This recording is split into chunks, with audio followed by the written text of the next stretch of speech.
This is Valnei Virgílio from Brazilians Hereditary Project. Today is 18th of December 2013. I am in London, in Marylebone, close to Baker Street, with Márcio Amaral.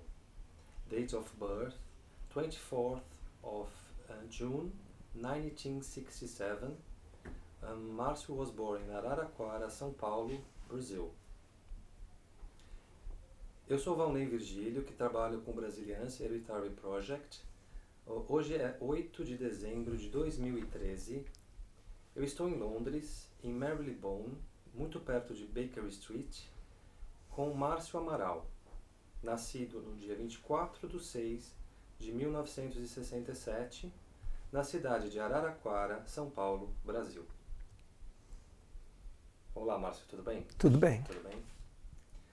Márcio, por gentileza, como é para você morar em Londres hoje? Fantástico. Eu gosto do clima, gosto das pessoas e a minha mente, que é bem ativa, está sempre ocupada, sempre fazendo alguma coisa. Tem sempre alguma coisa que eu possa fazer, que eu quero fazer. Então eu nunca tenho problema para pensar o que eu vou fazer. Eu não fico uma pessoa que gosta de estar sempre ocupada, então é um lugar perfeito. Por que você ficou? Eu fiquei porque eu me adaptei muito bem com o clima e eu sempre gostei do clima mais gelado e me sinto bem com o clima mais gelado. E nunca fui uma pessoa de praia, de sol, então acho que tem alguma coisa a ver com o fato que a minha criação, o meu interesse estavam todos aqui e eu me adaptei bem no clima, então me fez bem. Então, quanto melhor eu me sentia, mais eu me apaixonava pelo lugar, entendeu? Descreva sua chegada e por que você veio. Foi fantástico. A minha chegada foi de navio, né? E eu fiz muita amizade no navio e através dessas amizades, eu fui para a Bélgica primeiro e da Bélgica eu vim para Londres. E a minha chegada, já tinha amigos meus me esperando em Londres e a gente foi morar junto, esse grupo de pessoas. E eu era guia de turismo em São Paulo, trabalhava para a empresa Gastur. E numa dessas viagens eu falei, agora minhas próximas férias eu vou aprender inglês. E aí então vim para Londres, mas aí eu descobri um mundo totalmente diferente, aberto, e a liberdade que o espírito teve de crescer, de conhecer, de saber, e muito querer saber. Então uma pessoa que está sempre querendo aprender, ela vê o mundo exposto para tanta coisa para ver, para aprender, então é claro que eu nunca fiquei assim cansado de aprender. Então, com esse mundo todo de coisa para aprender, eu realmente não quis ir embora. E quando foi que você chegou? Cheguei em 1986, no finalzinho, no comecinho de 87. Como é que foi para você? Descreve para mim um pouquinho Muito, como foi o teu histórico aqui. Meu história foi muito exciting, entendeu? Foi assim, tudo muito excitante, muita coisa assim nova na chegada. Então, assim, você chega num país totalmente diferente, onde tem coisas que você nunca viu na frente, e a vontade de aprender a língua era tanta que com coisa de 3 semanas eu já tinha aprendido inglês no Brasil, praticado, mas com 3 semanas um vocabulário enorme começou a sair de fora para fora. Então, a hora que você começa a se comunicar com as pessoas e você começa a entender, aí você fica muito curioso. Eu sempre fui uma pessoa curiosa. Uma pessoa que quer saber de tudo, conhecer tudo e descobrir, entendeu? Então a chegada foi ótima, assim, os primeiros 3 meses foram difíceis, né, porque você tem que se adaptar, mas assim, foi ótimo em termos de vivência, liberdade. A sensação de liberdade foi incrível, de não depender de nada ou de ninguém. Você teve quais as experiências profissionais que você teve desde o tempo da data que você chegou? Quando eu cheguei, eu entrei num colégio de inglês em Parsons Green, que todo brasileiro passa, que é o London Study Center, muitos anos atrás. E eu conheci um monte de gente do Brasil lá, né? E um rapaz de Goiânia, muito simpático, né? E eu falei, acabei de chegar, e a gente fez amizade. Ele falou assim, olha, e você está trabalhando? Eu falei, não, tem que trabalhar, tal. Ele falou assim, olha, eu te acho emprego rapidinho. Eu falei, então legal. Naquela época não tinha estrangeiro, né, ou brasileiros aqui em Londres, tanto como tem agora. Então era fácil de arranjar emprego.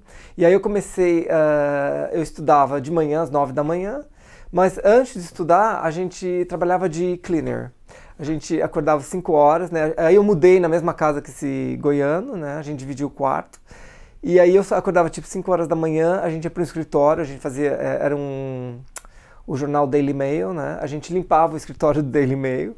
Aí a gente pegava o metrô e ia para a escola. Aí estudava até tipo 1 hora da tarde. A gente voltava para casa. Eu morava em Stoke Newington, que era do outro lado da cidade. Mas não tinha problema, era tudo feito com a maior vontade, né?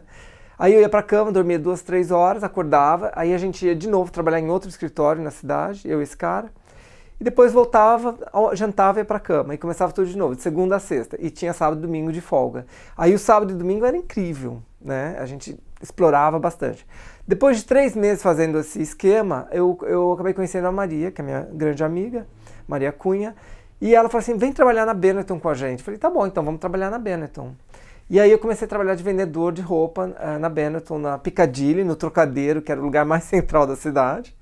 E muito, muito emocionante, gostando muito da aventura toda e dos aparatos, né, que você tinha, que você não, né, no Brasil era mais difícil, aqui tinha tudo que você precisava era fácil, transporte, aluguel, tudo era assim viabilizado com a quantidade de dinheiro que você ganhava na época, né.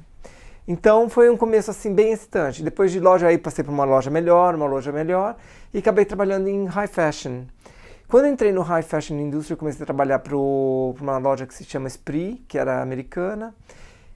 Aí passei para uma loja que se chama Joseph, que é uma outra loja de designers. E dali eu fui para o Emporio Armani e trabalhei, assim, foi aumentando a minha experiência em retail. E com isso, aí eu comecei a faculdade, né, que a gente chamava de Sandwich Course, em Leisure Tourism Management. E aí eu ia para a faculdade 3 vezes por semana e o resto eu trabalhava em loja. E mantinha uma vida coerente. Nesse meio período eu conheci um mestre de Feng Shui que veio na loja um dia e ele me explicando sobre a energia da loja, como que funcionava, como não funcionava. E me interessei, assim, foi assim que nem paixão por alguma coisa. Então eu achei assim que o que eu estava fazendo era um trabalho de escritório, que eu ia ficar preso. E de repente vem esse mestre e me dá a abertura do mundo e da energia e do que eu posso explorar e do que era a vida, que era uma vida muito mais além da parte material, além da carne e do osso. Então eu larguei tudo da faculdade, no 3º ano eu larguei e comecei a estudar com esse mestre.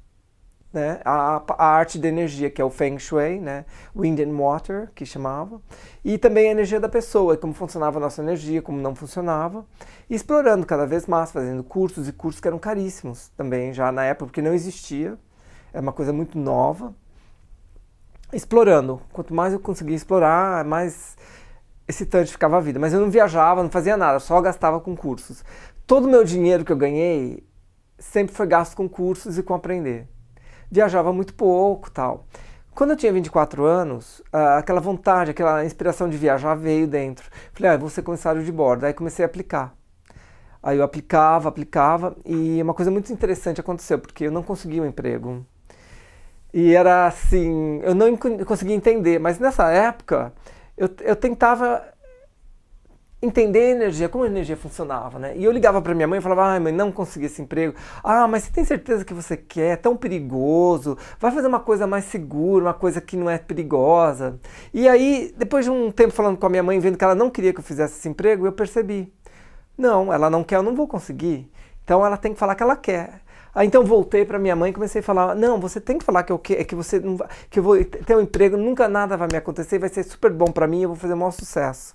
Ela falou, não, você está certo, eu que não quero, mas agora eu quero, não vai acontecer nada porque eu vou rezar, e aí você não vai fazer nada de mal vai te acontecer.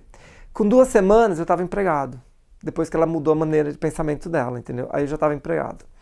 Aí eu comecei a voar em volta do mundo e conhecer outras culturas. E eu percebi que a parte do sucesso de uma pessoa tem muito a ver com a parte cultural dela, with the culture awareness.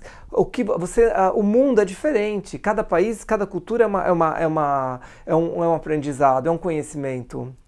E comecei a explorar essa culture awareness, e viajando, aí consegui emprego com a British Airways, comecei a viajar em volta do mundo, então dei a volta ao mundo tipo 4, 5 vezes no meu período de carreira.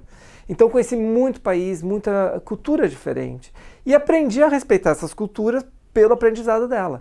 E isso voltou ao método da tribo, né? Cada cultura é uma tribo. E nós somos todos tribais. Não interessa que cultura que você vem, você é tribal. Então esse conhecimento entrou na minha vida também. E aí o Feng Shui, voar e tudo isso assim, toda essa carreira, development career, começou a acontecer. O conhecimento de tudo começou a chegar à minha volta. E com esse conhecimento todo, tiveram muitas dificuldades, muita coisa difícil, muito cansaço, ficava doente porque era muito estressante, tudo era estressante. E aí então uma terceira parte da minha vida entrou, que foi o aprendizado da energia, né? Eu comecei a praticar Feng Shui em 91 e com isso comecei a conhecer as pessoas individualmente. E comecei a ver que ninguém é igual a ninguém e que todo mundo é diferente. E cada espírito tem uma energia, cada espírito tem um aprendizado. Comecei a praticar o budismo também e com isso estudar o karma, né? O karma das pessoas. O que é o karma? Então eu comecei a entender mais, a respeitar as pessoas mais e não querer mudar ninguém e a respeitar pessoas exatamente como elas são. E com isso, um outro lado apareceu que foi a mediunidade, né, que foi o entendimento da vida depois da morte, da energia espiritual e do fato que a gente tem um espírito dentro da gente.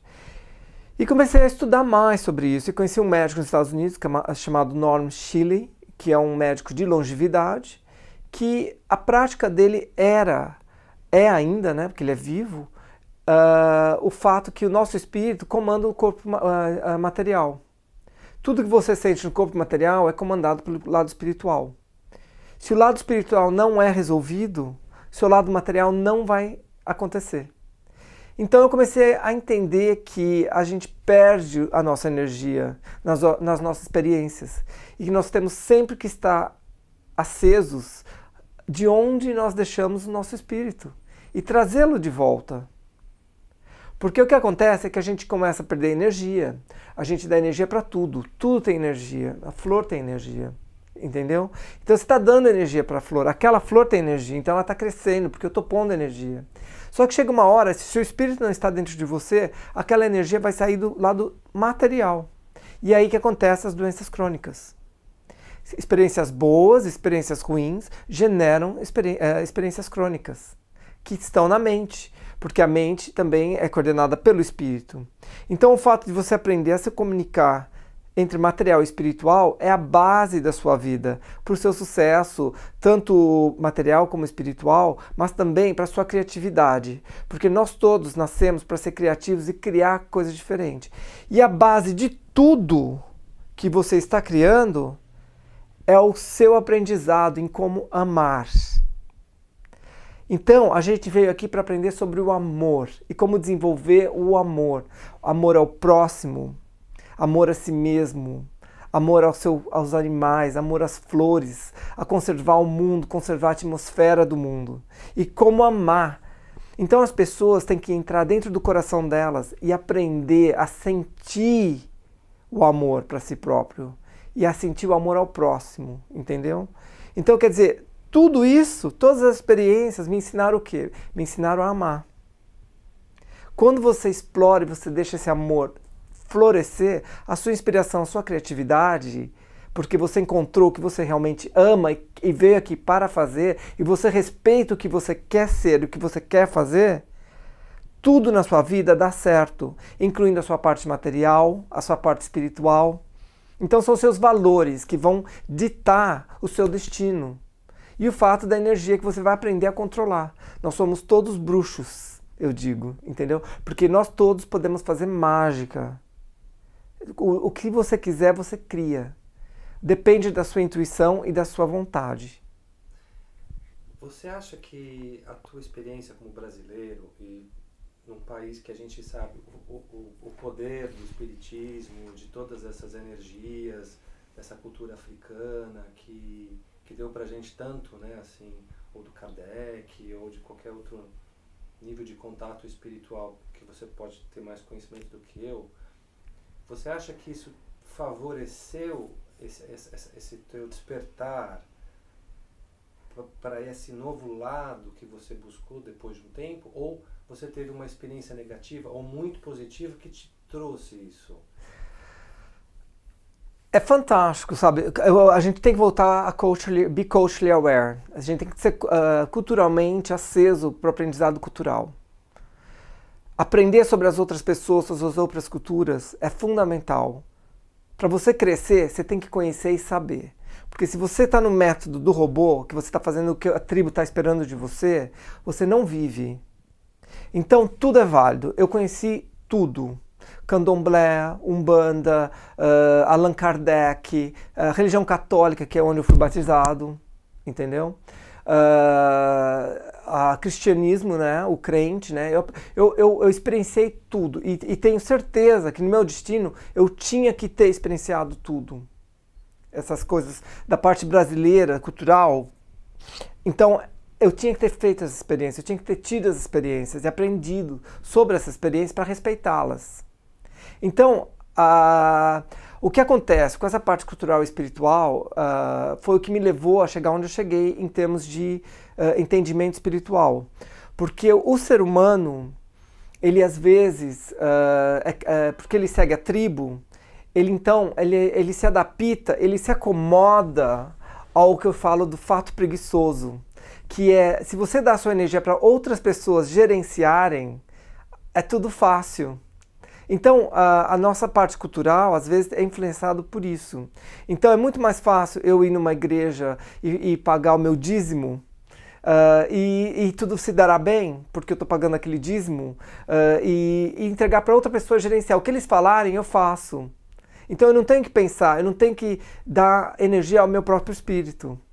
Do momento que se você pensar, do momento que você ficar responsável por si mesmo e respeitar o que teu espírito deseja, sabendo que Deus, você não pode comprar, que você não pode, o dízimo não te compra um lugarzinho lá no paraíso, porque não é sobre chegar ao paraíso, porque para onde você for, vamos todos. Cada um tem seu destino na Terra e cada um tem que fazer o que sente. Mas ninguém passa para o outro lado sem saber o que veio aqui para aprender, na minha opinião. Então, eu acho assim, a parte cultural você tem que conhecer. Você tem que saber para respeitar. Porque todo mundo tem o direito da escolha. Só que eu acho assim, que a escolha tem que ser feita a partir do momento que o seu espírito é respeitado nos desejos dele próprio. E sabendo que ele confia, porque a nossa vida, eu acho que na minha opinião, essa parte toda cultural de religião e de influência espiritual tem a ver com o nosso próprio poder de escolha. Aprender a poder escolher e confiar. Porque acho que essa parte espiritual, o que a gente tem que aprender é ter confiança em si próprio. E que não interessa o mal ou o bom que há, você sabe que se você tem a fé no seu espírito, seja lá a conexão que ele estiver fazendo com o outro lado, tudo vai dar certo, porque você confia em si próprio. Quando você começa a confiar em si próprio, nada dá errado na sua vida, porque você está seguindo o seu coração. E a energia do coração é o quê? É o amor. E o amor você tem que passar, você tem que abraçar, beijar e passar, entendeu? Você tem que dar o máximo que você puder. E não interessa se você está sofrendo, dar amor você pode sofrer também, quando você passa o amor. Mas não interessa o que vai acontecer, você vai ter aquela confiança em si próprio, de que tudo vai dar certo. Porque bom ou mal, se você olhar na sua própria vida, você vai ver que tudo passa. As coisas boas passam, as coisas ruins também passam. No final, o que fica é só você. E o que você vai fazer com essa experiência? Você tem que usar. Aí você começa a usar para quê? Para passar ao próximo. Ajudar aqueles que vão passar pela mesma coisa que você passou. E dividir. Aqueles que vivem para si próprio não vivem. A vida é sobre dividir, dar, tá entendendo? Comunidade, compaixão.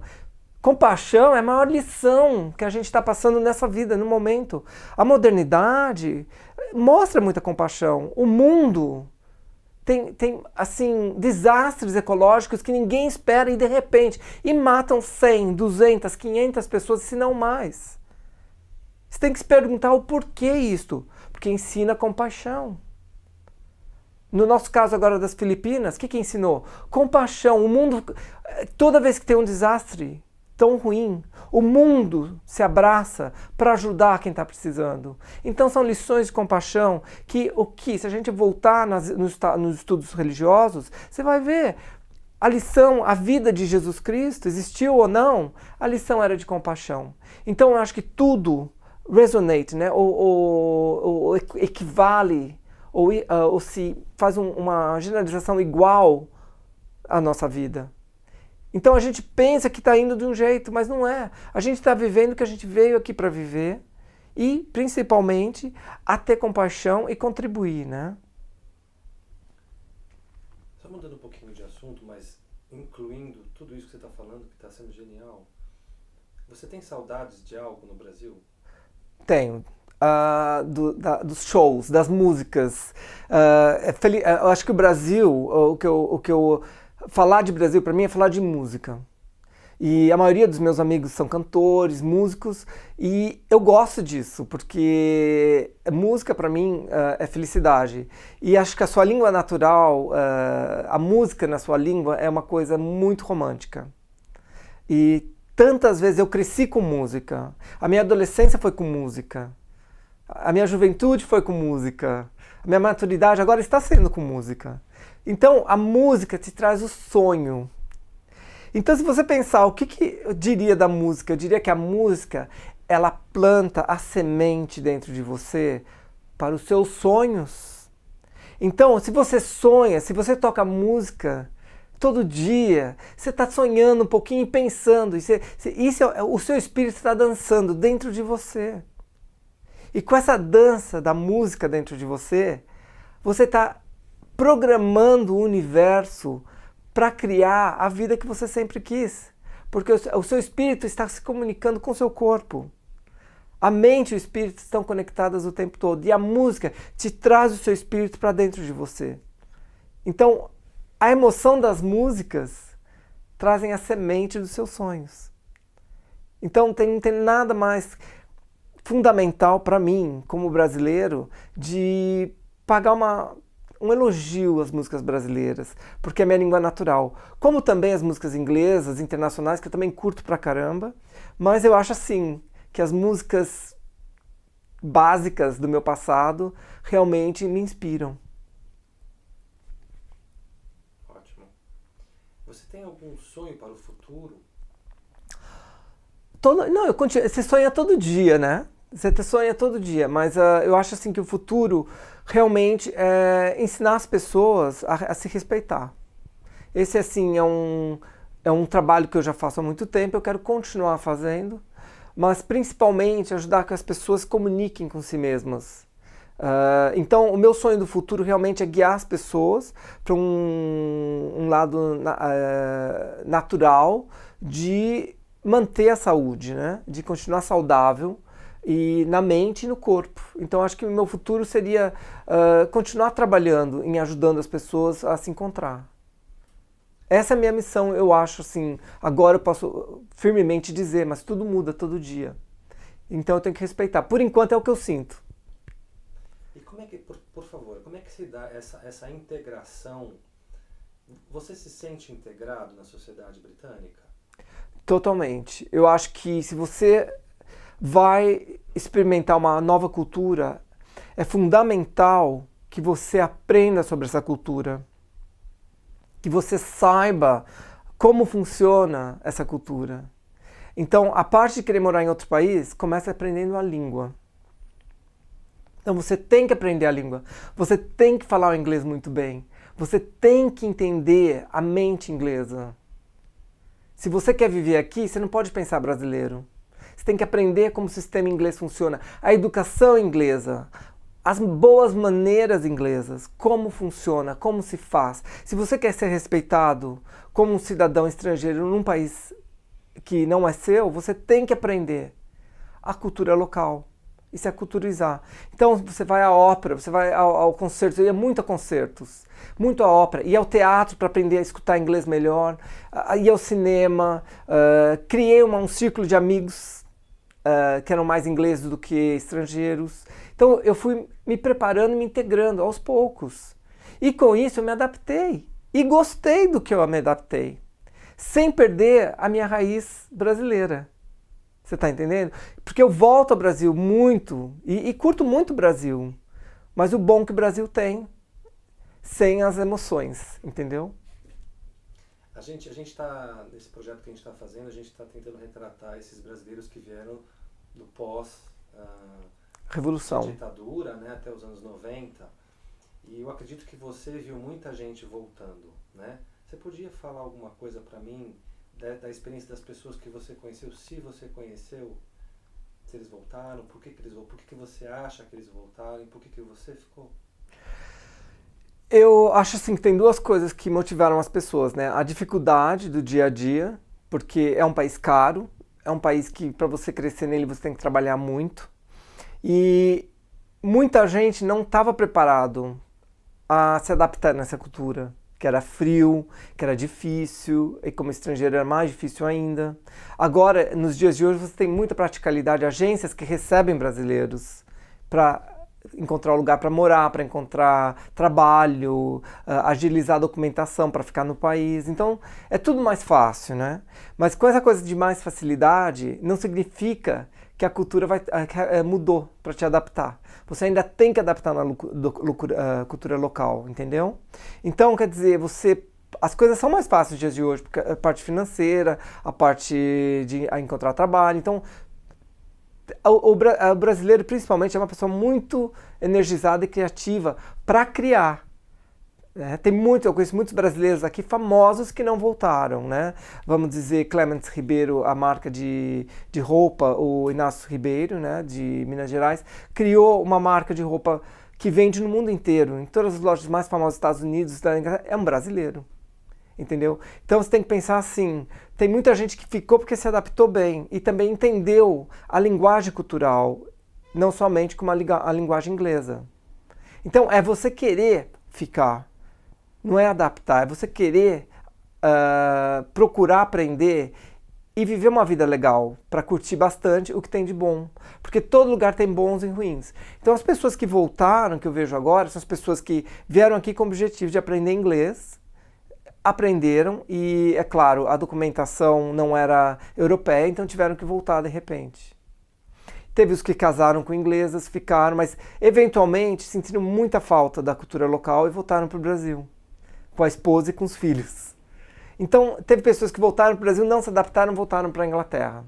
Teve um ping-pong, uma época de ping-pong, que as pessoas iam e voltavam, porque diziam que o Brasil estava mudando, a parte econômica estava mudando, mas então o ser humano ele quer trabalhar, ele quer ser de uso.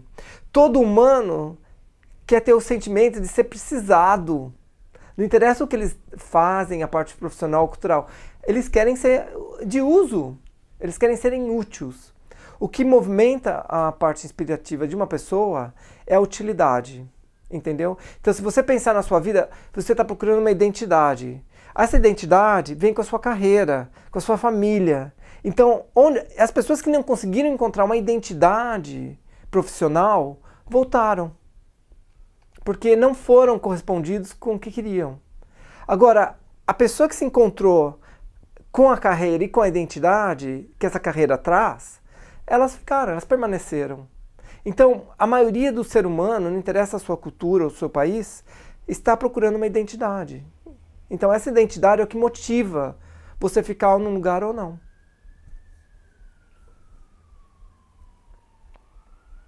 Você tem alguma história, uma anedota, uma história que aconteceu com você, uma situação que você viveu que poderia ser contada? Assim?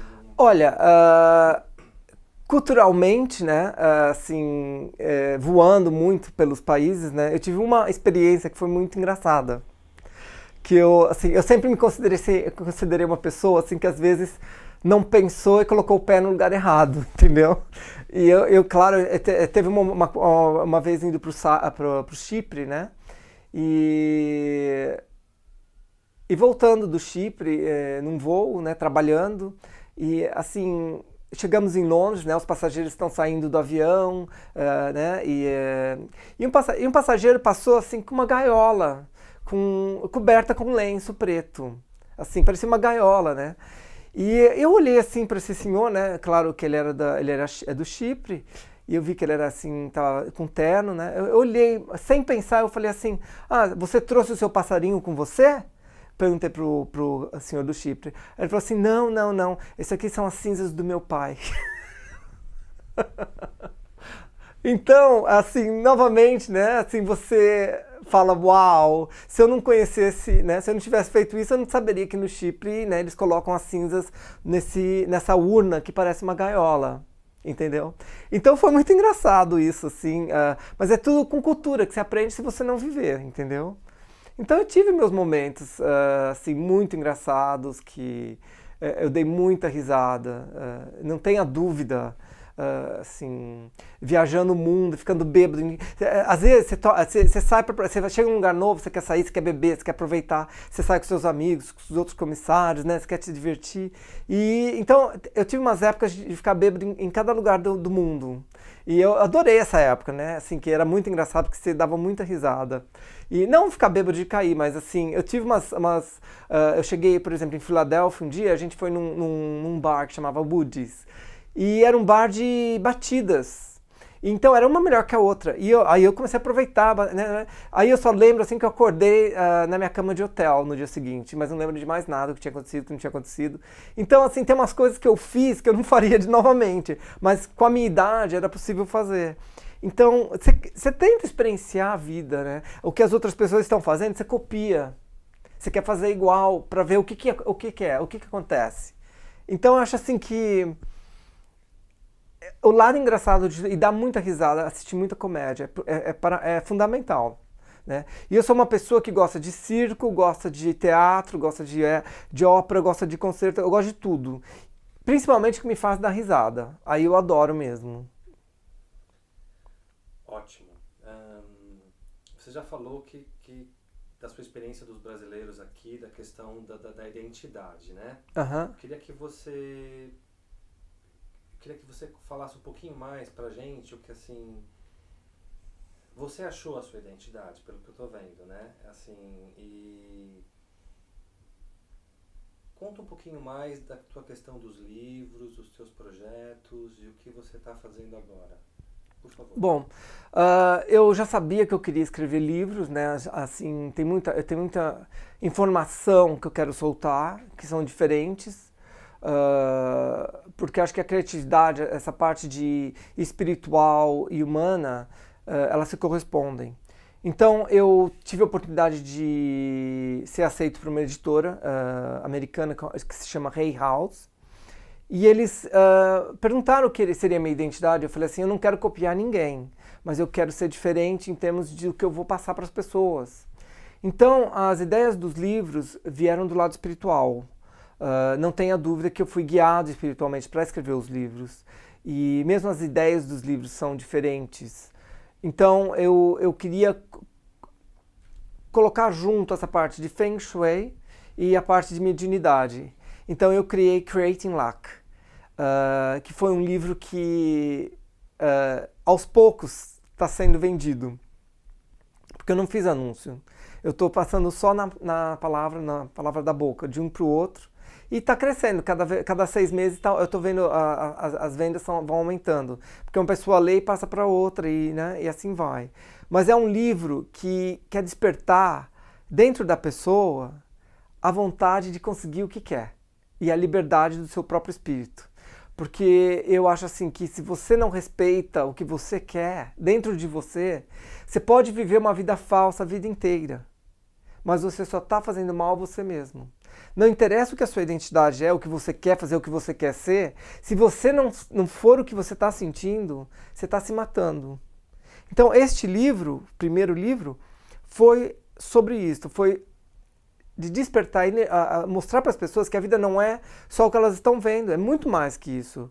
Essa energia espiritual dentro delas conta muito com o que acontece no dia a dia. Então a infelicidade, a depressão, são tudo acumulação de energia. Porque se você não usar a sua energia, você fica depressivo. Porque aquilo lá está dentro de você e um dia estoura. Então pode estourar de muitas maneiras, como doença, pode estourar como o fim do seu casamento, pode estourar... Então a gente tem a tendência de ferir quem está mais próximo. Né? E culpar quem está mais próximo e não tomar responsabilidade para o que está dentro da gente. Então aí é que surgiu esse livro. Eu falei assim, eu estou cansado agora de ver cliente, eu acho que eu vou precisar escrever um livro para alertar o mundo do que a gente tem que ficar aceso, do que isso acontece, por que a gente tem que despertar esse lado de responsabilidade própria. Se você não toma responsabilidade pelo que a sua vida está se tornando, você não está vivendo uma vida boa. Agora, do momento que você para de culpar o próximo pelo que te acontece, é quando a sua verdadeira missão se realiza. Né? E você aceita, né? O bom e o ruim. E como é que se dá a sua mediunidade em termos de intuição ou de... Como você Olha, se desenvolveu nesse processo de mediunidade e como isso se opera na sua psique ou na sua pessoa? eu nunca fui uma pessoa assim de seguir tribos. Assim, eu sempre fui independente, eu e minha família, a gente sempre se comunicou muito bem. Então eu nunca escondi nada da minha família, meus pais sempre foram abertos, o que eu quisesse fazer, eles iam incentivar, iam dar suporte. E principalmente meu pai, meus tios, minha mãe, todo mundo muito assim, vai, faz, vive, não perde tempo. Sempre foi assim. Mas esse lado espiritual, por exemplo, na Inglaterra, se saiu devido a uma época que eu tive uma infecção nos joelhos e nos pés. Então eu não podia andar. E eu não entendia por que eu tive essa infecção. E de repente eu vi que o espírito ele quis me parar. E nessa época foi quando que eu fiquei de cama, que eu não podia trabalhar, não podia andar, é que os espíritos começaram a chegar, porque eu estava sempre sozinho. Né? Então aí eu comecei a perceber que eu não estava sozinho. E eles explicavam, e através das noites, dos sonhos, eu dormia, eu acordava sabendo, eram sonhos verdadeiros, de onde eu saía do meu corpo, e eu via o que ia acontecer comigo, eu via onde eu estaria. Então eu acordava mais incentivado, e aos poucos eu fui me curando. Mas para me curar, eu fui levado a uma igreja espiritualista da Inglaterra, onde eles davam passe. Então eu entrei na igreja e conheci um marinheiro, um senhor de 72 anos, que se aposentou como marinheiro, e ele começou a dar passe, porque ele tinha esse lado espiritual dele. E ele foi me curando. Aos poucos ele foi me trazendo de volta para o meu próprio corpo. E foi criando esse balanço. Quando o meu espírito entrou dentro de mim, todos os meus chakras estavam perfeitos. E a saúde se floresceu. Aí comecei a andar de novo. Comecei a fazer esporte, aí comecei a trabalhar.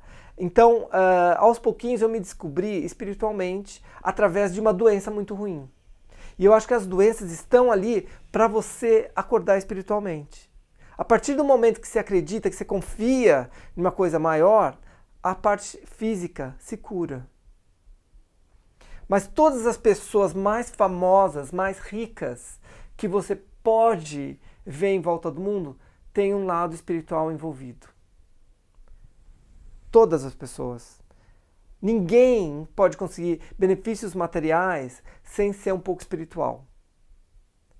Você só bate com a cabeça na parede. Porque você não tem nada para te guiar. Você não tem o focus. E os chakras, que são cada linha do corpo, estão conotados e ligados parcialmente para se comunicar. Entendeu? Então eu acredito muito nisso. E esse lado da igreja espiritualista me desenvolveu essa habilidade de saber e de ser guiado pelo meu espírito. O que o meu espírito diz para mim é o que eu vou fazer. Então eu respeitei. E através disso, então eu percebi que tem vida depois da morte. Então aí eu comecei a escutar pessoas do outro lado conversando comigo. E achei, eu devo ter algum tipo de psycho problem, né? Então fui ao médico. O médico falou, não, você é perfeito, você não tem nenhuma doença. Você realmente deve estar escutando o espírito, porque isso aí não é nada envolvido com esquizofrenia ou com nada mais. Então aí eu comecei a desenvolver, comecei a frequentar a igreja e sentar no que eles chamam de círculo. E nesses círculos, os espíritos se aproximam e passam uma mensagem. Eles provam primeiro quem eles são, uma vez eles são reconhecidos, eles passam a mensagem por que eles estão ali. E geralmente eles se ligam com um outro grupo de espíritos na Terra que vieram para uma missão juntos. Então aí você vai dando o upliftment, que eles chamam, né, que é o levantamento da emoção da pessoa. Ela vai tendo uma recalchutagem e ela ganha aquela confiança própria dela mesma. Então melhora a vida da pessoa mais e mais. E você vai percebendo que você não está sozinho. E tudo acontece por uma razão. Nada acontece por não ter razão. Tudo tem uma razão. E aos poucos a gente vai reconhecendo o que aconteceu com a gente. A razão era esta ou aquela. Tudo tem valor, todo momento tem valor.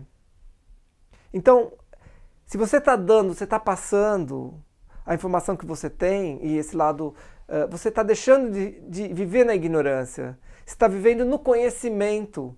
Então, essa que é a diferença de uma vida feliz. Ou você vive no conhecimento, ou você vive na ignorância. Mas a partir do momento que você tira o julgamento da tua mente, para de julgar tudo e todos, você entra no conhecimento. Você entra na aceitação. Aceitação do quê? Da experiência, aceitação do momento e aceitação da sua própria vida. E é super bonito o que você está falando, assim, super...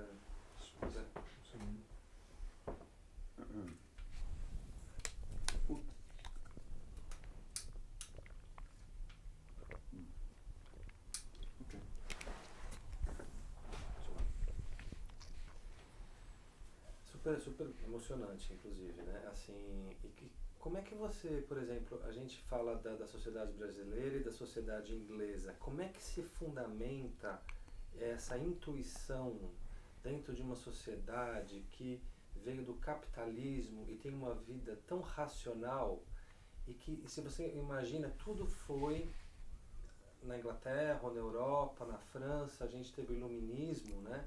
Que foram os pensamentos da razão, né? Não existe uma dialética, né, nesse processo? Como é que você conseguiu trabalhar isso dentro do teu processo? Por favor. Olha, não foi fácil, porque para você trabalhar isso, tem uma coisa que se chama racismo. Você entende? E esse racismo, às vezes, é incorporado na tribo, né? A tribo segue isso. Então, e isso machuca as pessoas, porque como estrangeiro você tem aquele logo que você não pertence aqui. E você quer ficar aqui. E então, muita gente, por exemplo, voltou para o Brasil por essas razões, né? Porque eles não conseguiam nada melhor porque eles eram estrangeiros. E nunca pensaram que eles mesmos poderiam crescer dentro desse ilusionismo e criar o que eles queriam. Então, para mim, fundamentalmente, foi desenvolver a língua e falar muito bem a língua. Essa foi a base do começo de tudo, para lidar com isso. Porque se você está na ignorância, você não entende, porque muitas vezes as pessoas não entendem a outra. Tudo isso é parte de comunicação. Se você não se comunicar, como dizia o nosso chacrinha, né? Não se comunica, se estrumbica. Não é verdade? Então você volta, você vê até isso aí como criança, você pode lembrar, né? Quer dizer, você tem que se comunicar. Comunicação é a base disso. Então, quer dizer, você está vivendo uma cultura muito velha, muito mais... O Brasil é um país novo, isso aqui é uma cultura muito mais longa, que tem uma longevidade muito maior. Então você está tendo esse choque cultural, de história, de cultura, e você está tentando entender. Então, como você vai entender? Estudando. Então, qualquer pessoa que quer chegar onde for, na medicina, na música, na parte financeira, seja a carreira que você escolher, a primeira coisa que você tem que aprender é escutar. Você escutando, você se comunica. Porque você vai poder entender o que o próximo a você deseja. A partir do momento que eles começam a te entender que você fez effort suficiente, né, uma energia, você trabalhou o suficiente para que eles te entendam, tudo fica mais fácil para você, porque tem aquela consignação de respeito. Respeito um ao outro. Então a pessoa vai te respeitar porque você fez o suficiente para entendê-la, entender a cultura dela. Então, isso é a parte da base de viver em outra cultura. Então, você trabalha isso bem, tentando sair da ignorância. Porque isso aí está somente na sua cabeça. Essa parte está na sua cabeça, porque é falta de conhecimento. Então, o preguiçoso vai ver isso como uma coisa negativa. Mas a pessoa que batalha, ela vai ver isso como uma coisa muito positiva e uma adição à sabedoria dela própria. E ela vai viver isso muito bem, através das experiências de dia a dia. Mas é só dando o lado positivo seu é que você vai receber o positivo de volta. Só complementando isso, na questão do lado espiritual, né? Assim, você teve muito conflito para tentar entender isso? Às vezes, eu não queria ter, assim, porque você é uma pessoa diferente, você vê a vida diferente entre as outras pessoas. Porque para você não tem lua baixa, a lua está sempre alta. E você nunca vê coisas... Tinha uma amiga minha que falou para mim, eu te odeio porque você está sempre positivo. Porque eu sempre aceitei tudo que eu tenho, sempre estava bem, sempre estive bem com tudo que eu tive. Entendeu? Eu nunca focalizei em ter coisas, eu focalizei sempre em ter o amor das pessoas, em ter o sentimento das pessoas. E eu sempre fui muito amigo, eu sempre fui um loyal friend, entendeu? Uma pessoa que, sabe, super confiante dos próprios amigos. Então eu nunca fui assim... Esse lado espiritual foi questão de tempo e de experiência, que também eu acho que era o necessário para mim poder entender. Então, uma vez eu entendi como funciona e levantei o medo que eu próprio crio, né? Que a gente próprio cria os medos. Uma vez eu lidei com o medo de ter essa energia à minha volta, tudo melhorou. Então aí comecei a perceber que é incrível, que eles podem te ajudar, mesmo do outro lado, o mundo espiritual te ajuda. Então minha vida foi se tornando muito fácil, porque eu comecei a entender, comecei a escutar. Eu escutava o meu espírito, mas eu também escutava ao lado espiritual. Só que esse lado espiritual se revelou como uma coisa para ajudar o próximo. Então, a partir do momento que estou usando isso para ajudar o próximo, ficou mais fácil. Por quê? Porque eu entendi que eu estou trabalhando para o lado espiritual. Eu estou aqui para o lado espiritual. E, ao mesmo tempo, eu estou me divertindo. Então, eu não estou triste, entendeu? A gente tem muita tristeza, né? Eu perdi 2 pessoas muito queridas esse ano, mas eu entendo que eles estão super bem do outro lado. Então, que eles passaram a parte dele, era parte do nosso grupo, a nossa vida. Mas não tenha dúvida que eles tiveram grandes vidas, né? Como meu pai e meu tio, que foram os meus 2 pais, eu digo, né? E morreram com uma semana de diferença um do outro. Então você pensa nisso, como você vai lidar com a perda, né? Só que a vida, ela é temporária. Agora, se você vai viver todo minuto na miséria, sua vida vai ser curta, porque você não vai durar muito. Agora, se você escolhe viver uma vida de aproveitamento, de bondade, de caridade, de sabedoria e de fraternidade, porque a pessoa que não é fraterna, só pensa nela, ela está energizando o próprio ego. Então, o que faz? O ego, ele corre, você vê o ego da pessoa, fala mais alto que ela. Então, a partir do momento que a pessoa não sabe lidar com o próprio ego, que ela é importante mais do que o mundo, ela está perdendo. Ela vai perdendo, ela vai perdendo, ela vai perdendo a mesma volta dela, porque as pessoas não vão querer estar com ela. Né? Porque você não quer estar com uma pessoa que só pensa nela, que só não pensa no mundo, não pensa em nada. Então, a pessoa que está ali apta a adaptar e a passar ao próximo a sabedoria, a energia, ela vai crescendo. Mas a partir do momento que tem essa coisa de eu, aí você já vai perdendo essa constância de aprender. Porque você nunca nada vai ser o suficiente, você sempre vai saber mais, mesmo não sabendo. Então, a partir do momento que você está aberto para aprender, aí você vai crescer. Porque daí você não está energizando o seu ego, você está energizando o seu espírito. Né? O ego e o humano, eles correm juntos, né? E o espírito também. Quando você decidiu vir para a Inglaterra, na década de 80, né? Porque a Inglaterra, naquela época, os brasileiros que foram exilados, eles voltaram para o Brasil, tem toda a questão do Caetano, do Chico, né? Da Margaret Thatcher, né? Você chegou nesse período, assim, você imaginou como é que foi? Como é que foi essa imagem que você recebeu da Inglaterra no Brasil naquele momento e por que você decidiu por Londres? Olha, eu sempre aprendi inglês britânico no Brasil, né? Eu ia na cultura inglesa. Então já tinha esse lado que eu já curtia no Brasil, em Campinas, que eu fazia escola em Campinas. Eu já curtia o inglês britânico, eu não gostava do inglês americano, a pronunciação. Então já curti. Então é claro que o meu objetivo era vir para a Inglaterra para falar o inglês britânico, que eu gosto, e para mim eu me adaptei muito bem na audição. Então no começo era difícil aprender na audição. Então é assim, eu já queria esse lado, que eu sabia que era difícil de aprender, né, o britânico. Mas aos poucos fui aprendendo e fui melhorando, né, a audição, fazia muito tape, muito listening, né? Então fui aprendendo. Mas foi também a oportunidade, né, de fazer esse cruzeiro para a Europa e ficar, né? Porque eu não paguei, eu fui trazido.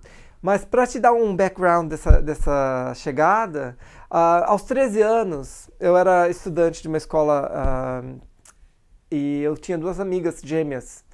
E a gente saía do colégio, a gente ficava assim, perambulando, assim, só se divertindo, ia na casa de um, ia na casa de outro. E um dia elas descobriram uma cartomante. Aí a gente, assim, saiu da escola, vamos, curiosos, né, a gente, super curiosos. Uma senhora que acho que nem está no mundo mais, mas a gente foi. Aí foi um de cada vez. E a hora que chegou a minha vez, eu fui. E essa senhora disse, olha, você não nasceu para ser feliz desse lado do mundo. Você nasceu para ser feliz atravessando o oceano. E isso foi uma experiência assim de choque, porque eu não acreditava, porque era 1960, eu sou 1960s baby, né? Isso aí tá no comecinho dos anos 80, quando eu tinha 13 anos. E eu falava, nossa, mas meu pai não tem condição, nunca vou poder, nunca vai acontecer isso. Eu pensava, né, assim, nunca pensei. Ela falou isso. Então deixei, passou, né, passou um tempo. E aos 17 anos, mais ou menos, o lado espiritual começou a aparecer. Mas eu já não tinha conhecimento desse lado espiritual, não me adaptava bem.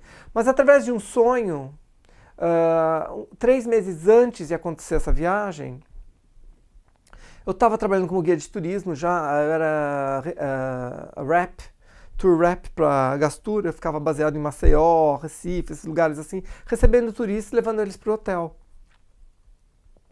E um dia eu estava cansado, fui para a cama muito cansado e eu tive esse sonho muito real, que hoje eu entendo que chama Astral Travel.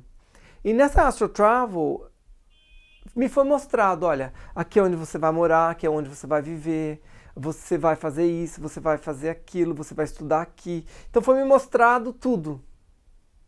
E eu acordei suando assim, se acorda assim como se você... um sonho real, que eu entendo agora. E 3 meses mais tarde, me ligaram e falaram, olha, tem um lugar nesse navio, você quer ir, a passagem é tua. Falei, claro, quero e vou. Aí eu falei pro meu pai falou, mas eu não tenho grana, eu vou ver. E através disso, meu tio me deu uma grana, meu pai me deu uma grana, e eu vim para a Europa com $3.000. A minha mãe, ela é descendente italiana, e naquela época eu vim como brasileiro, que eu só ia aprender inglês e voltar para o Brasil. Aí eu resolvi ficar. Aí então eu tirei passaporte italiano. A minha mãe também é descendente da Segunda Guerra Mundial, italiana, mas que casou com também italiano no Brasil, né? Meu pai nasceu no Brasil, mas é italiano. E se conheceram no colégio, se deram super bem e acabaram casando. Então, assim, isso foi uma coisa que facilitou para mim estar aqui, porque senão teria que ter voltado, não é? E naquela época você tinha que ficar na Europa 7 anos antes de poder tirar a cidadania, né? Era mais aberto. Mas foi muito obrigado a Margaret Thatcher, né? Que facilitou a estada na Europa, né? Então, todo mundo fala assim, ela destruiu esse país, né? Porque foi na época do Council Tax, né? Você começou a pagar Council Tax, então foi revolução na cidade inteira. Foi uma loucura. Então eu vivi isso, achei até que, né, excitante estar aqui nessa época. Então me sinto até um pouco inglês, se você pensar nisso. E poderia até ter o passaporte inglês nessa altura do campeonato, se eu quisesse. Então, eu participei de coisas inglesas que foram marcantes daqui, como o temporal de 1987, que destruiu a cidade. Eu estava aqui já. O avião 747 da Panam que caiu na Escócia, eu estava aqui já. Então eu vivi coisas chocantes aqui também da cultura, né? E fui aprendendo também esse lado inglês, que é muito bonito, que é o lado da comunidade, né? Eu trabalho em comunidade, né? De fazer as coisas acontecerem. E também fui entendendo que o governo cuidava das pessoas, dava apartamento, casa, benefícios, né? Eu nunca fui uma pessoa que almejou ou desejou viver nesse lado, né? Porque eu acho assim que se você não almeja a ter um sucesso, né? E você só vai fazer o que a tribo faz, e acho que isso que eu atribuo a minha felicidade, porque eu nunca segui a tribo, né? Eu nunca precisei dos benefícios ou do apartamento, e não culpo ninguém que precisa ou que necessite, porque teve uma época que eu precisei. E eu tive o apoio do governo, né? Eles pagaram meu aluguel, eles, né, me incentivaram, Então, tem essa época, mas eu nunca foi o meu objetivo. Foi um acontecimento na minha vida para mim ter a experiência de como é. É um lado difícil você depender do governo para comer, para pagar seu aluguel. Então eu empatizo muito, mas não era o meu objetivo viver lá. Eu queria ter construir o meu próprio mundo, né? Que eu seja suficiente para mim mesmo, que eu produza a minha comida, que eu produza o meu trabalho, que eu tenha um valor atribuído a mim mesmo. O meu valor não é depender, meu valor é construir. Então eu vivi isso. E eu participei disso. Então, acho que o fato de querer sempre aprender e de ter experiências novas trouxe prosperidade. Então, todo momento foi válido para mim. Não foi nada em perda. Muito legal, muito obrigado. Mas eu queria perguntar uma outra coisa para você, que você acabou de citar, que, por exemplo, você veio de uma família que foi imigrante também, né? Eu acredito que teus pais devem ter ido para o Brasil na década de 40 ou um pouquinho antes, né? E essa coisa de ser imigrante no Brasil e de ser imigrante na Inglaterra, mas não ser imigrante mais, né? É assim, você se considera um cidadão nacional e internacional, né? E quais são os benefícios e os conflitos que isso te trouxe? Porque você me disse agora que você teve muitos benefícios. Dá para você falar um pouquinho mais para a gente dessa tua identidade que é universal hoje? Olha, a identidade é tudo, mas a identidade é sempre lembrar que você é você. Você não é o país que você mora, você não é o país que você cresceu, você é você. A sua identidade é a sua relação com você mesmo. Não é o teu trabalho. Você pensa que você, né, eu poderia dizer, o que eu sou? Comissário de bordo, atendente de loja, um espiritualista, um trabalhador de autoajuda, um escritor de livro, mas o quem sou?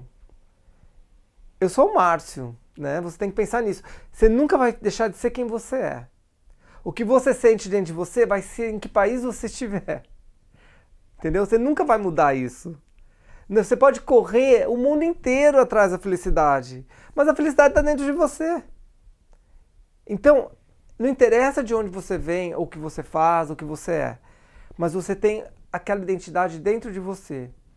Então, você, sendo uma pessoa do mundo, é a melhor coisa do mundo, porque você está respeitando tudo e todos. Você talvez não aceite, mas você respeita. Né? Tem muita coisa errada no mundo, na minha opinião, que eu gostaria de mudar, mas eu não posso, porque é parte de outra cultura. A cultura tem que mudar. Então eu tenho que respeitar a cultura do jeito que ela é. Não é nem sempre ela é justa com as pessoas. Agora, eu acho que o ser humano nasceu para ser livre. Livre da identidade. Livre da dependência. O ser humano nasceu para fazer o que sempre quis fazer e o que deseja fazer e estar onde estiver. Agora, tem um lado emocional e físico que afeta o ser humano, né? A doença, a genética, as tristezas de ver um filho paraplégico. Você não sabe o que vai te afetar um dia. Mas a sua identidade não vai ser o que o seu corpo físico é, o que a sua mente é. A sua identidade é o seu espírito que está através dos seus olhos, é o que está dentro de você. Esta é a sua identidade. A partir do momento que você começa a ver todo ser humano como espírito, não tem desabilidade, não tem cultura errada, não tem nada errado. É só o espírito da pessoa, aquela é a identidade dela. A bondade, a fraternidade dela é o que ela é. Você tem que ver as pessoas pelo espírito, não pela aparência, ou pela inteligência, ou por nada. A experiência que você tem com a pessoa é o que ela é. Né? A pessoa, através do que ela transmitiu para você e do que ela passou, é a identidade dela. Você tem que lembrar das pessoas através do que elas te passaram. Ótimo. E como é que você, no seu trabalho, no seu dia a dia, fora a questão, a sua questão do lado espiritual, né? Você tem vários clientes, eu acredito, né? Você tem o mesmo número de clientes brasileiros, ingleses, como é que isso se dá? Como é que os ingleses vêm procurar você? Olha, eu acho assim que o fato de eu ser estrangeiro, né, médium e healer, né, ajuda muito, porque eu não sou inglês. Então eu sou diferente. E a maioria dos meus clientes são ingleses. Né? Eu trabalho com brasileiros também, né? O meu PA é brasileiro, ele, né, também é super espiritualista, ele segue muito Allan Kardec. Mas os clientes vêm através da word of mouth, né? Passando um para o outro. E a maioria é inglês porque eu me adaptei bem na Inglaterra e não fiquei só parado para conhecer brasileiros, eu quis conhecer o mundo inteiro, eu quis conhecer todo mundo. Então eu tenho muito amigo italiano, tenho muito amigo brasileiro, então eu acho assim que eu não vejo eles como ingleses ou como nacionalidade, eu vejo eles como clientes. Eles não são meus, são amigos praticamente, né? Então eu vejo eles como, não meus clientes, mas como clientes. E eles, eu sempre falo para manda quem precisa de mim. Então, as pessoas que vêm até a mim é porque elas precisam, elas estão à procura. E o fato de elas se encontrarem é o meu pagamento. Não é o dinheiro, a troca do dinheiro é a valorização do meu trabalho. E é necessário, porque se eu não valorizar o meu trabalho, a pessoa não vai respeitar o meu trabalho. Então eu tenho que cobrar, claro. Mas o respeito dessa pessoa pelo meu trabalho é o que faz eu viver feliz. Agora, eu quero o resultado, entendeu? Então, acho que o fato que eu sempre almejo em ter resultado com os clientes é o que faz a minha marca ser diferente. E se você faz um trabalho com uma intenção muito boa de produzir e de passar, o seu resultado é inevitável de ser bom.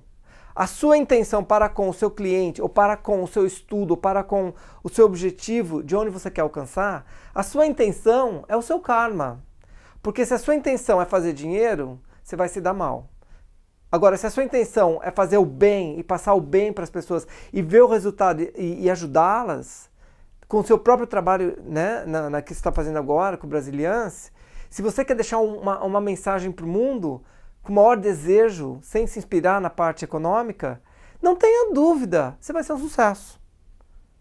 Agora, a sua intenção é o que vai dictar o seu objetivo, né? Porque se for uma intenção correlativa que é boa para todos, você vai fazer um sucesso. Esse é o segredo do sucesso no final do dia. Agora, se a sua intenção é usar, abusar e criar sofrimento para as outras pessoas, você está não interessa que companhia que você é, ou que pessoa que você é, sabe, que multinacional você é. Se você fez mal aos seus funcionários, o seu resultado não vai ser bom, porque tem uma energia kármica com tudo. Tudo que você planta, cria ao seu lado essa energia. E o espírito vai falar assim, não, você tem que aprender isto. Aí alguma coisa vai te acontecer para você perceber os seus atos e a consequência dos seus atos. Como uma pessoa que comete um crime vai para a cadeia, que tem uma consequência, a pessoa que tem um ato, né, tem uma consequência espiritual. E eventualmente, não interessa quando, pode ser na última semana de vida que você tiver na Terra, você vai aprender sobre essa experiência. Agora, quando você passar para o outro lado, você é um espírito limpo, porque você aprendeu o que você tinha que aprender. Não interessa quanto mal você fez ou quanto bom você fez na Terra. É outra história quando você vai para o outro lado, porque todo mundo é igual. Não tem assassino, não tem... Quando a gente vai para o outro lado, é um lugar só, para todos. Mas a experiência aqui é uma só. Agora depende de você saber o que você vai fazer com a sua experiência, porque essa experiência aqui, ela é muito rápida, ela não dura muito, né? A gente viver até 120 anos, mas a nossa experiência de poluir a terra, de poluir a água, tem um resultado, tem uma consequência. Então as nossas vidas estão se encurtando. Elas aumentam ainda, é melhor do que jamais foi, né? A tendência de um homem era 58 anos, agora é 75. A tendência de uma mulher era 72, agora é 90. Então, claro, está mudando, mas ainda tem essa parte kármica que a gente está poluindo, onde a gente vive. Por mais que a gente queira não poluir, reciclar e fazer tudo bem, a Terra tem um tamanho só e o número de pessoas está aumentando. Então vai ter uma consequência eventualmente, né? Que eu diria, não é uma consequência negativa, mas a gente vai ter que se conscientizar mais ainda o valor de proteger o mundo, né? E ter menos guerra, menos poderes nucleares, né? Que possam destruir tudo. Agora, do mesmo jeito que nós podemos ter inteligência de construir coisas boas, a gente também tem inteligência de construir coisas ruins. Então, você imagina uma coisa, né? A nossa vida, se você vai focalizar em construir coisas ruins, um dia vai encontrar com você, ou com o mundo, né? Então o mundo tem que se conscientizar de tentar produzir coisas que vão preservar o mundo, não destruir o mundo. Né? Tem a parte política, a parte econômica, então isso é quase que impossível ter uma comunicação eterna para proteger o mundo, mas a gente pode tentar. E acho que os governos estão tentando, porque se você pensar, né, principalmente o Brasil, que agora se tornou uma economia mundial, não é primeiro mundo ainda, porque é um país, né, que às vezes investe o dinheiro na parte que não pensou antes. Então não estou criticando, mas estou dizendo assim que, né, o equilíbrio da saúde do Brasil não é bom. Agora a gente está tendo uma Olimpíada, a gente está tendo a Copa do Mundo, então eu acho que isso aí poderia ter esperado um pouco. E o Brasil poderia ter se tornado a primeira economia na saúde, que é o que é necessário no Brasil, né? E na comida, né? Porque se você pensar o tamanho do Brasil e pensar que tem o projeto Fome, que teve muitos projetos para dar comida para as pessoas. Né? E eu mesmo, trabalhando com muitas instituições no Brasil, muita ONG que existe no Brasil, organizações de caridades, eu vejo que já melhorou, está melhorando e vai melhorar mais ainda. Porque esses investimentos feitos em ONG está construindo crianças que vão se tornar um grande sucesso e vão produzir para o próprio país, porque eles vão gerar taxas, vão pagar taxa, entendeu? Então eles vão crescer, ter uma vida melhor. Então a gente tem que ver que isso aí é muito positivo e aos poucos, né? Está sendo construído aos poucos. Então eu não consigo ver nada negativo com tudo, mas eu vejo que é nós mesmos que estamos criando o que está se acontecendo. Você falou que o Brasil está crescendo, né? Não é o país primeiro mundo ainda, mas como é que, no seu ponto de vista, com a sua experiência, né, de estar aqui há tantos anos já, como é que você vê que o inglês, a cultura inglesa está vendo o imigrante hoje? Como é que você vê o Partido Conservador, que tem muitas restrições com a imigração hoje? Como é que o inglês vê o brasileiro em Londres? Do seu ponto de vista? Olha, a imagem do brasileiro em Londres melhorou muito, não tenha dúvida. Também a Embaixada Brasileira está investindo mais em propaganda, em marketing para o Brasil, né?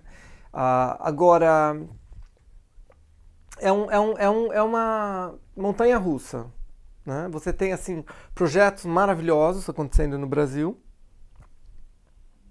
como também tem coisas que, o crime, né, que não é uma coisa bonita de se mostrar, mas que também, da mesma maneira que as coisas boas estão aparecendo, as coisas ruins também. O brasileiro aqui, eu acho que ele está assim, mais conotado ao futebol, à música. Se você vai a um show de um cantor brasileiro aqui, está sempre cheio. E não é só de brasileiros, são ingleses que querem ver um brasileiro cantar. Como também os brasileiros que trazem esses ingleses, introduzem as pessoas à nossa cultura. Então, eu acho assim que o quanto mais nós nos aculturarmos e trazermos mais brasileiros para a Europa, a identidade do Brasil vai mais ainda ser identificada como um país que dá boas-vindas aos estrangeiros. Agora, o Brasil tem a lei do que você me dá, o que você recebe, né? Então, eu acho que isso aí é até fair, né? É justo. A gente dá o que dão a gente, né? Então, no passado, na nossa crise, nós imigramos para a Europa ou para os Estados Unidos, né? Como teve muita gente indo para os Estados Unidos, porque a gente é necessidade. Tudo foi inspirado na necessidade de a fazer. Agora, com a posição local e com a posição geral do Brasil, as pessoas já não querem mais sair do Brasil. Pelo contrário, nós estamos abrindo as portas para as pessoas irem para o Brasil, como os países bolivianos, peruanos, argentinos, e a abertura da Latinoamérica entre os países para eles se movimentarem. O trabalho do Brasil no Haiti foi fantástico, a abertura dos portões para os haitianos, para dar oportunidade, né? Se você pensar nisso. Então, o Brasil está crescendo numa parte kármica maravilhosa, está criando um karma melhor. Então, eu acho, não vai deixar de ter esses problemas, né, que nós temos agora, o fato, né, eu achei assim legal que o Brasil levou médicos cubanos para fazer o trabalho porque não tinha médico suficiente, ou pessoas que queiram estar lá, mas aí eu não gostei do fato que os médicos cubanos não recebem pagamento, né? O pagamento vai para o governo. Então, a devalorização do trabalho humano, eu achei um pouco. Então, parece que o Brasil está concordando com a repressão dos cubanos. Agora, se aqueles médicos receberem o salário e o salário fosse deles, eu achava que seria mais justo. Então, como você vai julgar isso? Você não pode julgar porque você não está no governo. Por que foi feito assim ou como seria feito? Agora, então, o Brasil teria que produzir 2 salários, um para o médico e um para o governo cubano, para ter os médicos lá. Aí seria justo. Então, seria a maneira que eu escolheria, dar 2 salários, né? Mas, é claro que custa dinheiro, é parte econômica, né? Agora, a pessoa trabalhar e receber R$3 no final do mês como médico, eu acho que isso aí não faz sentido, né? Você está aqui há um tempo já, por exemplo, e você está citando a questão do crescimento, das Olimpíadas, não? Em 2011, na Inglaterra, nós tivemos o arrastão, né? E há poucos meses atrás nós tivemos um problema enorme também gerado no Brasil contra os custos dos estádios da Copa do Mundo. Como é que para você funciona isso, assim, o arrastão na Inglaterra e o arrastão no Brasil? Como é que as pessoas veem isso? Olha, você tem que escolher ser parte disso ou não ser parte disso, né? É uma escolha, né? Eu respeito as pessoas que escolheram ser parte desse processo, que é uma revolução praticamente. Mas eu acho assim que se você acredita em alguma coisa tão fortemente, se você ficar quieto sem fazer nada, você vai se dar mal. Eu acho que não tem coisa pior num momento difícil, numa escolha difícil, e você não tomar parte, você se neutralizar. Isso aí é a coisa pior que existe.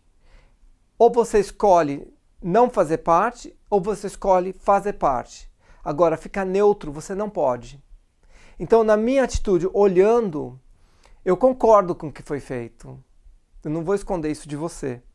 Porque um país onde a pessoa precisa comer, ela precisa de médico, e de repente você descobre que políticos tiram dinheiro que era para ser para essas pessoas.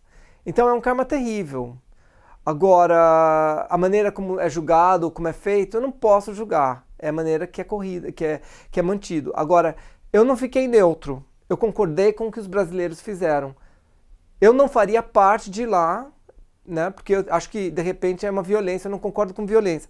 Agora, eu acho que demonstrações pacíficas são bem-vindas a todo momento. E eu faria parte, entendeu?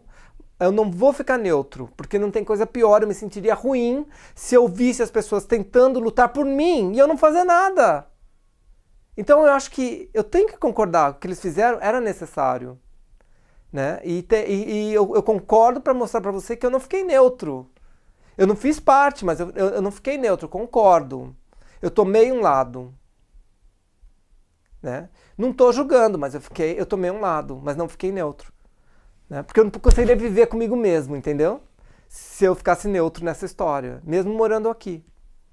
Então, julgar não, mas tomar um lado sim, eu acho que é justo que você, né? E eu acredito em pacificação do que a pessoa conhece, do que a pessoa acredita, e nós temos a liberdade, que é o que nós estamos lutando, uma liberdade e uma justiça, não é?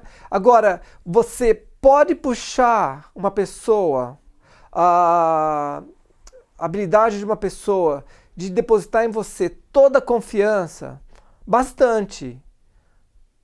Agora, você pode judiar dessa pessoa, muito, muito. O governo pode fazer.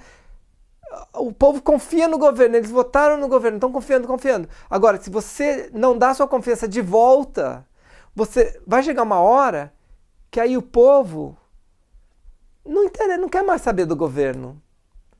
Porque você puxou tanto, você sacrificou tanto, que aí eles não estão mais interessados. Aí eles querem mudar. E nesse ponto, então, eu não fiquei neutro, eu concordo. Estava na hora. Não fiz parte. Mas os jovens, né? Que se eu fosse jovem, aí eu faria parte, com certeza, provavelmente.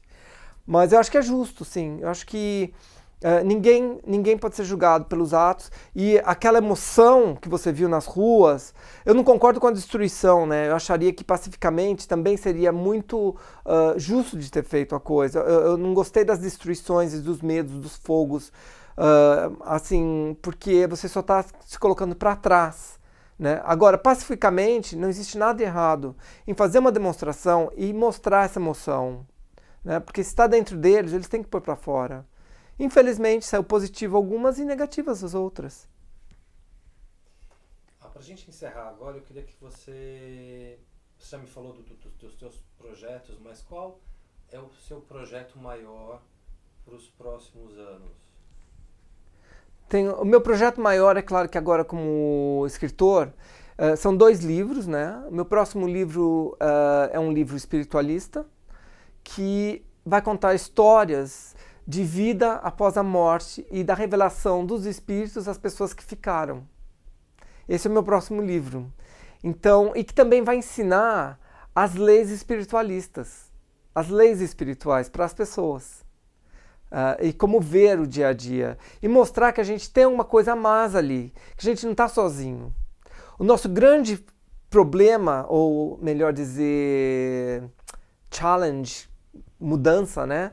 É entender esse lado, entender que a gente está aqui para uma missão e explorar essa missão de conquistar, sabe, se você é uma pessoa que está filmando o mundo, você quer filmar as coisas bonitas do mundo também, como as coisas feias.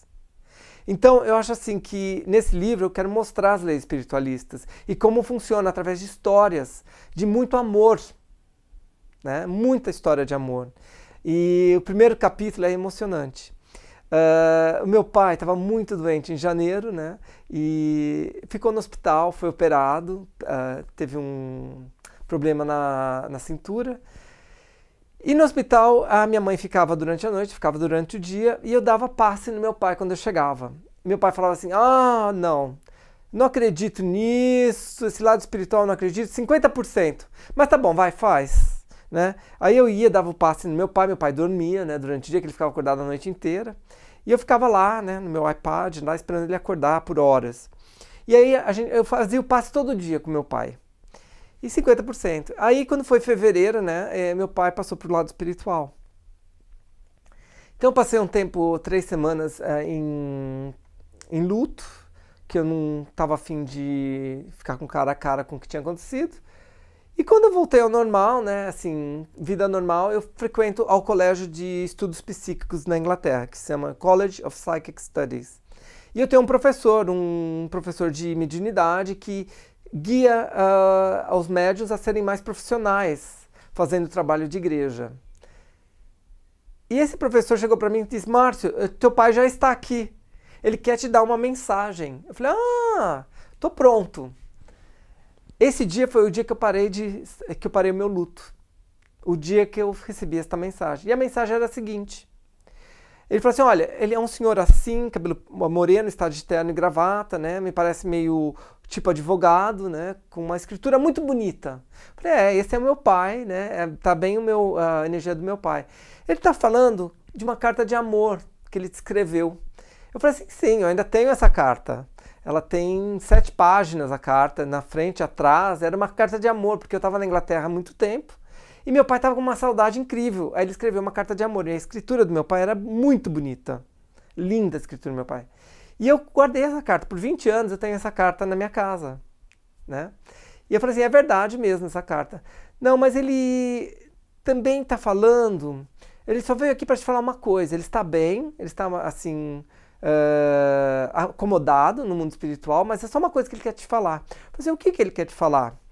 Ele falou assim que ele acreditava em você 50%, mas agora ele acredita em você 100%. E a partir desse dia, recebendo essa mensagem que ele acreditava em mim, tudo mudou. Eu nunca mais entrei em luto, porque eu sei que agora ele acredita no lado espiritual e que ele está bem. Então, quando você tem medo dentro de você, teu espírito não vive. Então, você criou esse medo? Acaba com o medo. Acredita que tudo para você dá certo e vai dar certo. A pessoa que vive no medo, ela vai em lugar nenhum. Ela vai ficar exatamente onde ela está. Você entende? Então esse livro é sobre o medo, sobre acreditar. E o meu próximo livro, que é um trabalho longo, é um livro de saúde. Então é um livro que vai tentar guiar as pessoas através de doenças crônicas, como também, além de lidar com os conselhos do médico e ser guiado pelo médico, né, seja lá qual for o problema, a pessoa vai poder também se identificar com as maneiras naturais de se autocurar, né, de continuar ajudando o tratamento de médico junto com o tratamento de neuropatia, que é o lado natural de medicina, né, de vitaminas. Então, são os meus 2 focos dos meus trabalhos próximos. Então tá, Márcio, muito obrigado. Foi um prazer ter você no nosso projeto. Legal. Não, é um prazer participar disso, né? Assim, de contribuir, né? A gente está muito feliz com a tua participação, viu? Tá legal. Obrigado. De nada. Muito obrigado. Prazer é meu.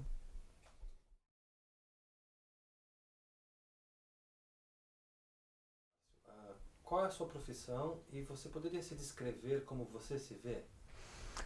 A minha profissão, agora nesse momento, é um escritor.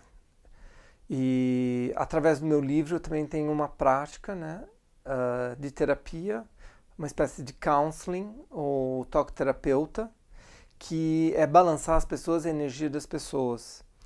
E trabalham com a mente das pessoas. Então eu me vejo como um counselor. Essa seria a minha imagem. Quanto tempo você já está aqui em Londres e como foi para você se adaptar?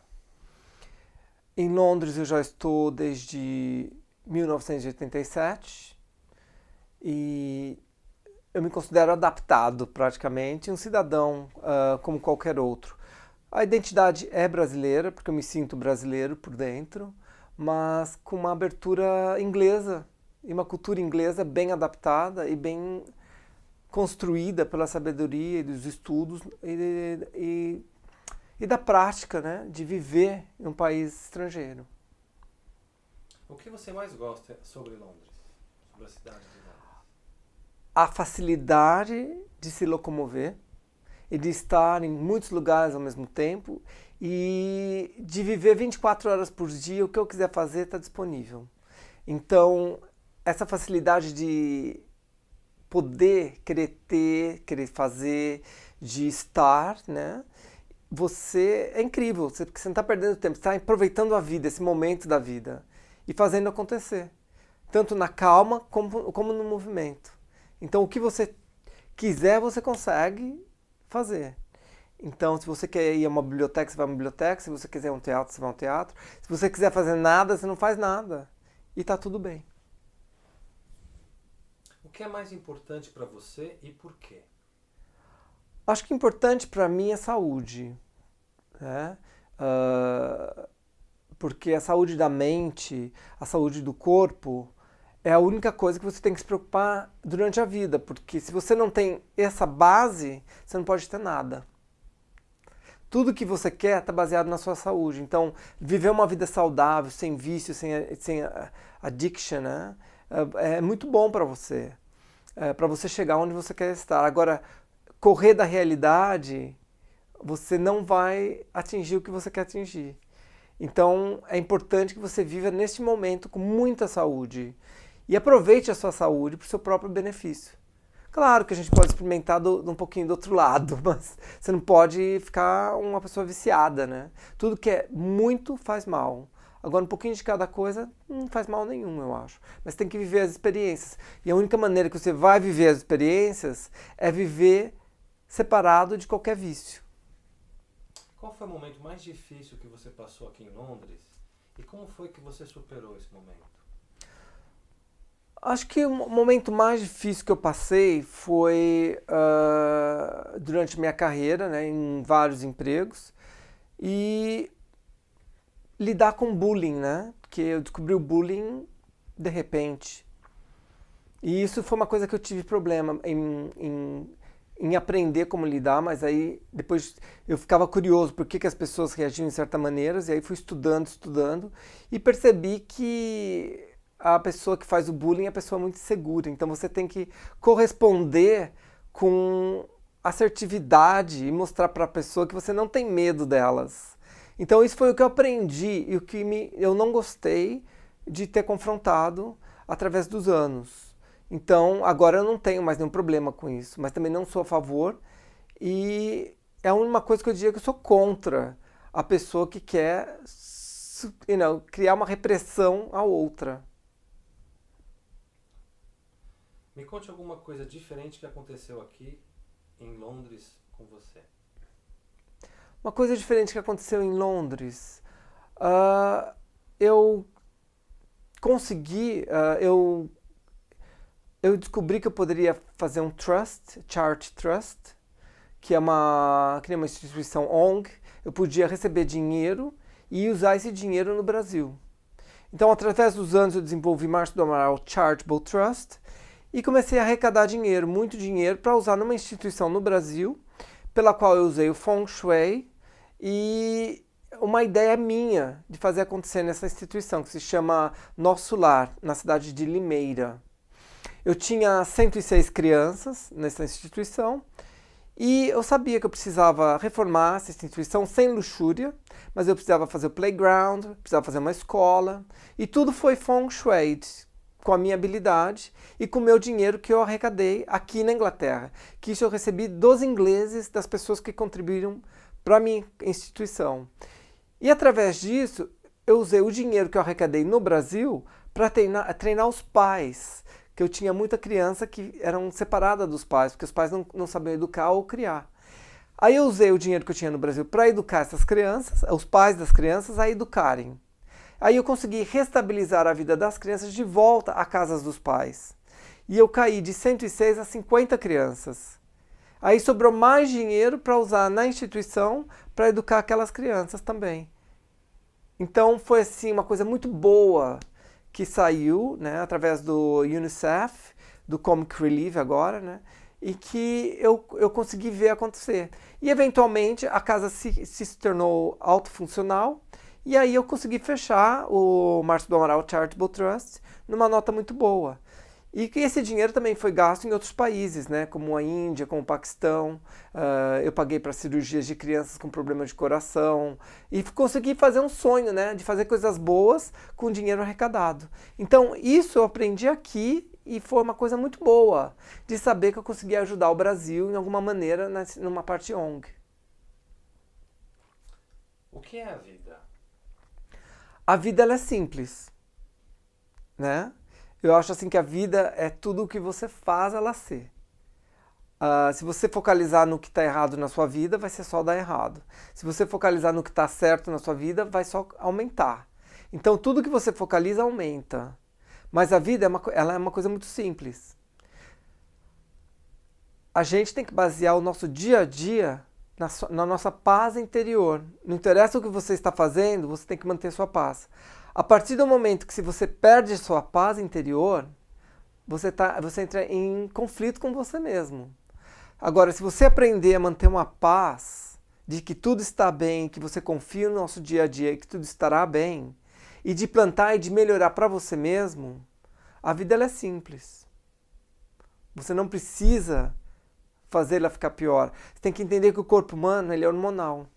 Os nossos hormônios mudam com o tempo. Então, se você sabe administra um balanço de saúde com balanço mental, a vida é simples e você vai ter paz. Agora, do momento que você não está tendo paz com você mesmo, ou que você está desejando pelo que o próximo tem, ou que você quer se comparar com o próximo, você está criando um imbalanço interior. E você não vai ter paz com você mesmo. Para você ter paz com você mesmo, você tem que ter uma vida simples. E se basear no seu autocrescimento, no seu autodesenvolvimento, para que você possa contribuir ao mundo. E o fato que você vai ter aquela necessidade e o fato que as pessoas precisam de você, te vai trazer uma felicidade muito grande.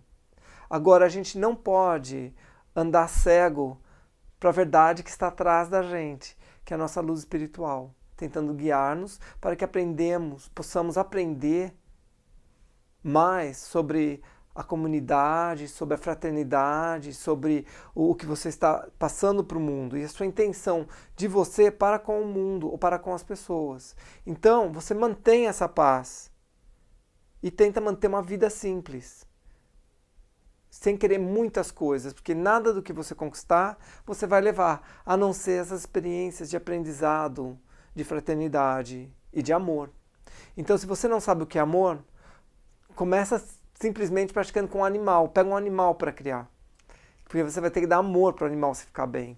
Então, seja o que for, você pega uma criança para criar, ou você pega o que for amor para você, o que você entender sobre amor, o que foi dado para você como criança, que significava amor, tenta praticar, tenta amar. Amar é muito bom e amar o próximo é muito bom. O amor é aprender a conviver com o próximo. Você não tem que viver casado, mas você pode viver com o próximo muito bem. Entendeu? Muito obrigado pela sua participação no nosso projeto. Meu prazer. Tá? Muito obrigado. Espero que tenha sido tão bom como foi para mim. Márcio, por favor, o que significa esse objeto para você? Este objeto significa o sonho de todo momento, de tudo que eu me sinto e vou sentir. Se você está passando qualquer dificuldade, se você escutar uma música, você esquece e você começa a sonhar. Então, para qualquer lugar que eu vou, tem música. A conexão com a arte, com a inspiração, faz eu viajar e faz eu sentir o que eu quero, mas eu não tenho.